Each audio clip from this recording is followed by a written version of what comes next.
नमस्कार, मैं हूं आपके साथ अनुष्का राय और आप देख रहे हैं इंडिया समाचार।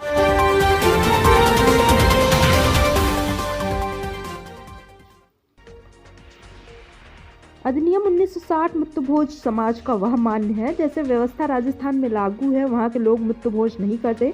करने पर दंड का परिमाण है, 1 साल की सजा भी हो सकती है। यह व्यवस्था अपने भारत में भी लागू होना चाहिए। अधिनियम 1960 का पालन किया जाए, संविधान में जो व्यवस्था है उसका पालन सुनिश्चित कराया जाए, वही पैसा अपने बच्चों की शिक्षा में खर्च किया जाए जिससे समाज हमारा आगे बढ़ सके। संत कबीर, संत रहीम, संत रविदास, संत गाडगे ने कहा है, पाई पाई जोड़े अपने बच्चों की शिक्षा पर खर्च करें। राष्ट्रमाता सावित्रीबाई फुले ने 3 जुलाई 1848 में पहला विद्यालय खोलकर नारी समाज को शिक्षा के बाद दौलत आगे बढ़ाया। आज हमारे भारतवर्ष की नारी DM, SP, collectorate, IAS, PCS की रैंक पर है और शिक्षा ही सर्वश्रेष्ठ है। हम सबको शिक्षा पर और संविधान को पढ़ना चाहिए जिससे हमारा देश आगे बढ़ सके। और डॉक्टर भीमराव अंबेडकर साहब ने कहा है, शिक्षा वह सेनी का दूध है जो पिएगा वही दहाड़ेगा। इंडिया समाचार से रामदीन रावत की खास रिपोर्ट कैमरामैन काजल के साथ।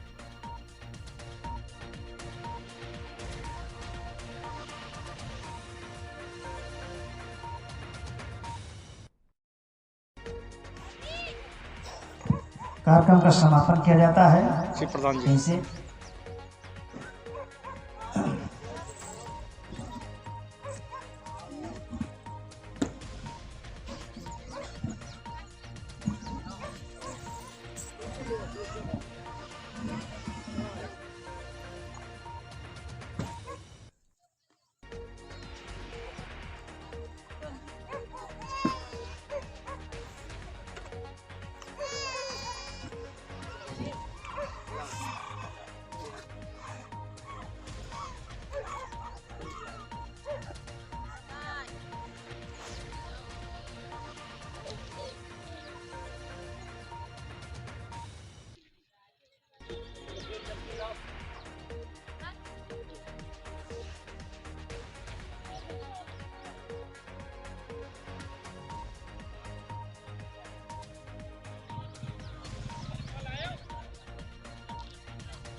भी प्रचारित है। ये भगवान बुद्ध कहते हैं कि संसार में यदि दुख नहीं होता तो सत्य की खोज नहीं होती। दुख ही का कारण है कि सत्य की खोज हुई। तो 3 धर्म आज पूरी दुनिया में, पूरे विश्व में जाने और पहचाने जाते हैं। और किसी धर्म को अगर जाना जाता है तो कुछ देशों में वहां तक उनकी पहुंच है, बस, बहुत देशों तक नहीं। तो आज आप लोग माननीय धरीराम जी जो स्मृति शेष रह गए हैं अब केवल, और उनकी धर्म पत्नी विमला देवी जी, वो लगभग 2007 में शरीर को छोड़ा है। सारे लोग बुद्ध को जानता है और सारे लोग बुद्धिस्ट हैं। ये भी साबित करता हूँ, सारे लोग बुद्धिस्ट हैं। बुद्ध ने कहा है कि हमें सबसे पहले बुद्धं शरणं गच्छामि, धम्मं शरणं गच्छामि, संघं शरणं गच्छामि। साथियों, कौन ऐसा व्यक्ति है जो अपनी बुद्धि विवेक से काम नहीं करता है? सारे लोग अपने बुद्धि विवेक से काम करते हैं। और कौन ऐसा व्यक्ति है कि अपने अच्छे मार्ग को चयन नहीं कर सकता है? कौन अच्छे मार्ग पर नहीं जाना चाहता है? कोई ऐसा व्यक्ति नहीं कि जो बुरे रास्ते पर चलना चाहता है। ये भगवान बुद्ध की बताई हुई बातें सारे लोग जानते हैं। उसके बाद में सारे लोग जब संघ की मतलब रास्ता मिल जाता है तो संघ की जरूरत होती है। संघ वही होता है जो मेरा समाज यहाँ पर बैठा हुआ है, चाहे घर परिवार में, जो परिवार भी एक समूह संगठन है।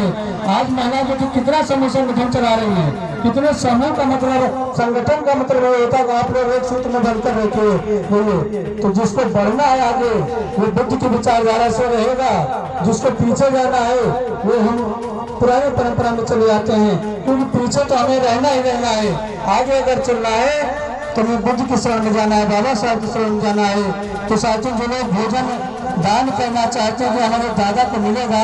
पूरे घर के मुखिया को बताना चाहते हैं, पूरे समाज को बताना चाहते हैं कि कबीर साहब अपने गुरु जी के पास बैठे थे एक बार, तो गुरु जी ने कहा जा करके कबीर दूध ले आइए फलाने गांव से जा करके, और हमारे आज पुरखों को हम दान करेंगे, क्योंकि आज पुरखों का आज वार्षिक उत्सव मनाने का काम किया। जैसे आज हमारे रामधनी जी मर गए, अगले साल इनका अगर कार्यक्रम किया जाएगा तो बरसी मनाई जाती है। उसी कार्यक्रम में लग रहा था संत जी का, तो कबीरदास को भेजा जाता है कि जाकर के आप दूध लो। तो कबीर साहब दिल्ली में करके चलते हैं और रास्ते में जाते हैं तो एक गाय मरी हुई सड़ गई थी, उसकी हड्डियां इधर उधर बिखरी हुई थी। तो कबीरदास से कहते हैं कि गुरु जी ने कहा था मैं हम दूसरे गांव से गाय के दूध लाएंगे और पुरखों को अपने भोजन दान करेंगे, खीर दान करेंगे। इसलिए अगर गुरु जी की बात में अगर दम है तो मैं भी अपना प्रस्ताव रखता हूँ, पूरे हड्डी को बटोर करके इकट्ठा कर लेते हैं और बगल में जा करके एक मुखा घास उखाड़ करके लाते हैं और उस हड्डी के पास रख देते हैं और कहते हैं कि गाय घास को खाएगी तब हम दूध लेकर के गुरु जी के पास जाएंगे। कुछ समय बीतता है तो कबीरदास वापस नहीं जाते हैं। उसके बाद में एक चेले को फिर भेजा जाता है, वो जाकर के देखता है जंगल में कबीर साहब पलथी मार करके बैठे हुए हैं और गाय के हड्डी के पास चारा रखा हुआ है, वो चारे भोजन कुछ करने का है। कहते आकर कबीर आप पागल हो गए हो? तो कहते हैं भैया मैं पागल नहीं हो गया हूँ, मैं दूध लेकर के जाऊंगा, क्योंकि गाय की हड्डी है। वो वापस चला आता है और गुरु को जाकर के बात बताता है। तो गुरु जी कहते हैं कि चलो हम देखें कैसा कबीर अपना आडम्बर बनाया हुआ रखा है। वो जाकर के देखते हैं गुरु जी उसी हड्डी के पास चारा रखा होता है और दोनों लेकर के कबीर 1960 मृत्यु भोज निषेध भारतीय संविधान में अधिनियम 1960 में अधिनियम लिखा गया 60 में कि मृत्यु भोज करना अभिशाप है। मृत्यु भोज ना खाना चाहिए ना तो खिलाना चाहिए। ये भारत सरकार की तरफ से आदेश जारी हो गया है। भारत सरकार ने कहा राज्य की सरकारें अपने अपने राज्य में एक कानून लागू कर सकती हैं, अधिनियम 1960। लेकिन आज तक किसी भी राज्य सरकार ने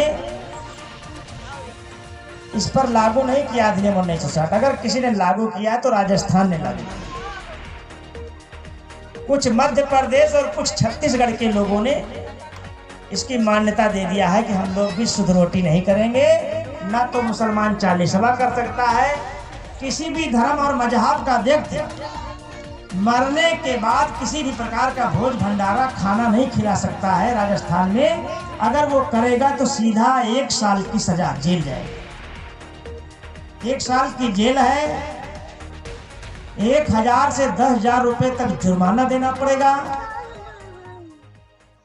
यदि राजस्थान में कोई कर रहा है मृत्यु भोज चोरी से और उस नगर का सरपंच, जिसको अपने यहाँ ग्राम प्रधान कहा जाता है, उसे राजस्थान में सरपंच कहा जाता है, वो सरपंच जाकर थाने पर शिकायत नहीं करेगा तो उस प्रधान को भी 1 साल की सजा और जुर्माना देना पड़ेगा। अपने यहाँ लेखपाल और सेक्रेटरी कहा जाता है, वहां पर पटवारी कहा जाता है। ऐसे पटवारी को अगर सूचना हो गई है कि मेरे क्षेत्र में कोई मरने के बाद भोज कर रहा है, वो नहीं शिकायत दर्ज करेगा तो उसको भी 1 साल की सजा, 1000-10,000 रुपए तक जुर्माना देना पड़ेगा। ये राजस्थान में। अगर आपको ना विश्वास हो, यूसुफ खान नाम के परिवहन मंत्री थे, कांग्रेस के थे। उन्होंने 40वां किया था। मुसलमानों में 40वां होता है, 40 दिन के बाद खाना खाते हैं मरने के बाद। और 40वां किया, कार्ड छपवाया, बंटवाया को निमंत्रण दिया। परिवहन मंत्री कांग्रेस के होते हुए कांग्रेस की सरकार में उनको भी ये सजा और जुर्माना भुगतना पड़ा है, बच नहीं पाए। ये भारतीय संविधान में अधिनियम 1960 जो लिखा गया है राजस्थान में लागू है और सब राज्यों में लागू नहीं हुआ। चलो सो आप आज ये घर है पकड़ रहे श्याम जी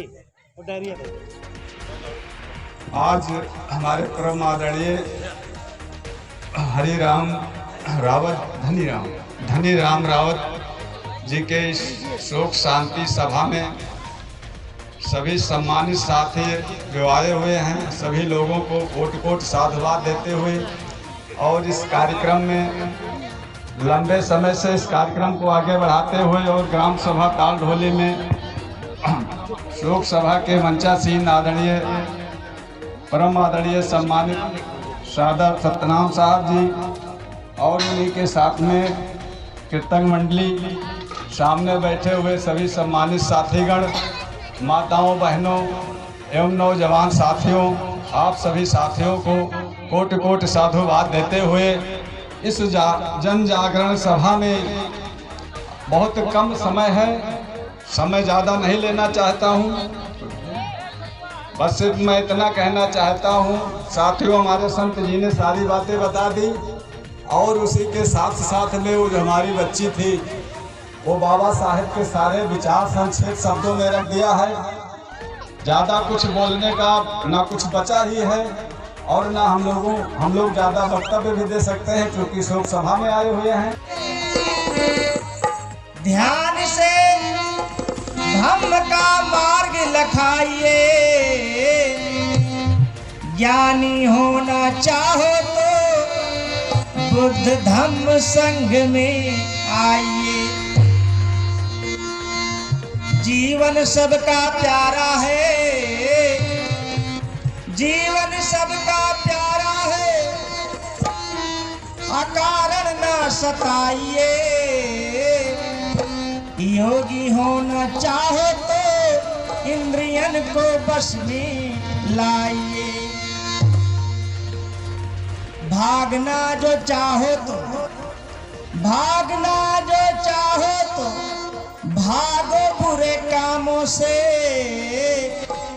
नहाना चाहो तो ज्ञान गंगा में नहाइए। नाचना जो चाहो तो, नाचना जो चाहो तो नाचो सद्गुण के संग।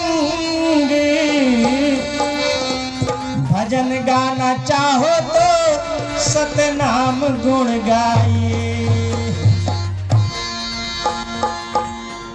जही आप स्वरूप को पहचाना घट, चाहे औरों के नाम जपे न जपे। तभी वो संघर्ष करना बंद नहीं करते हैं। फिर बच्चे के डबल निमोनिया हो जाती है तो बाबा साहेब के पास बच्चा बीमार पड़ जाता है। फिर बाबा साहेब को रमाबाई पत्र लिखती है, उसमें क्या लिखा होता है सुनो। बेटे का स्वास्थ्य है गड़बड़, साहेब तुम जल्दी आओ।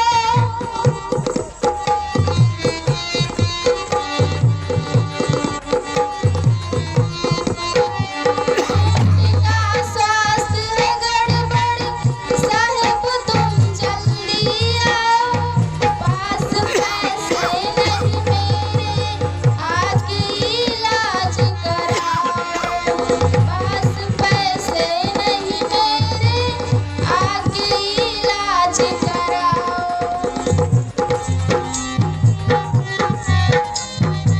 के बीच में और आखिरी समय उनको हम कुछ दे नहीं सकते हैं, केवल फूल ही दे सकते हैं। वो भी उनके सम्मान के लिए है बस। बाकी देने का तो बहुत ही हमारे परंपरा जो हिंदू धर्म की है उसमें लोग बहुत कुछ देते हैं, खाना पानी सब देते रहते हैं। तो इसके बारे में आज यहाँ विशेष रूप से चर्चा होगी। यहाँ पर जितने लोग बैठे हुए हैं मैं उनसे इतने जानना चाहूँगा कितने लोग जानते हैं कि शुद्ध क्या चीज़ होता है। पहले बताएंगे, हाथ उठाकर बता देंगे, हम जान जाएंगे। कितने लोग जानते हैं शुद्ध क्या चीज़ है? मार क्या होता है, रोटी क्या होता है, तिरही क्या होता है? नहीं जानते कोई? दादा आप जानते हैं क्योंकि दादा के यहाँ कार्यक्रम हो गया है तो जानते हैं। मैं यही बताने आया हूँ कि शुद्ध क्या है, अशुद्ध क्या है, रोटी क्या है, तिरही क्या है, माड़ क्या है, बेकार क्या है। इसी पर चर्चा होगी आज। और मैं चर्चा तब करूंगा थोड़ा और संख्या आ जाए। अभी खाने वाले लोग तो आएंगे टाइम पर, अपने जब खाना होगा तब। अब जो सुनने वाले होंगे वही लोग आएंगे। अब जिनको जानकारियां करना होगा कि शुद्ध रोटी तरह ही होता क्यों है, तो अवश्य आएंगे, उनको आना भी चाहिए।